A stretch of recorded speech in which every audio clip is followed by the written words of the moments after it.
As a Lehigh student, I often find myself caught up in the happenings of campus life. I find the history and beauty of my environment eluding my thoughts.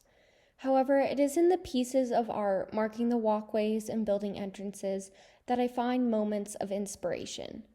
This sculpture by Paul Sisko marks the entrance into Lewis Lab and the home of the physics department. Sisko is known for his work in presenting static materials appear soft and malleable.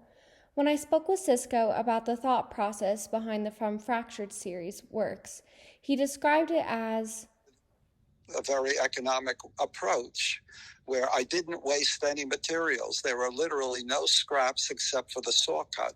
The From Fractured series was a result of Sisko being able to purchase a device called a power brake. This tool allowed Sisko to create various bends and breaks within metal. He described the process for the Fractured series as make that zigzag that you see in the fracture itself and do it on this machine, and then copy that shape onto a particular piece of metal and separate them so both sides literally would fit together. This idea that each of the pieces precisely fit together yet are displayed sitting apart is what initially drew me to the sculpture. I was intrigued by each element individualism, yet they obviously were carved from the same piece. This struck me as the direction in which each of the elements is moving is left to the viewer's interpretation.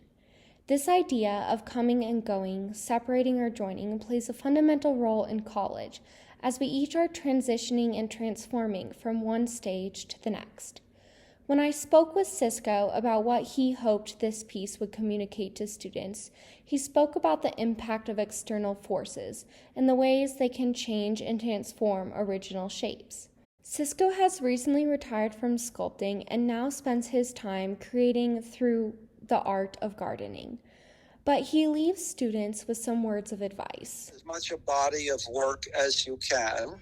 Learn to do your marketing. Learn to make as much of your own artwork as you possibly can.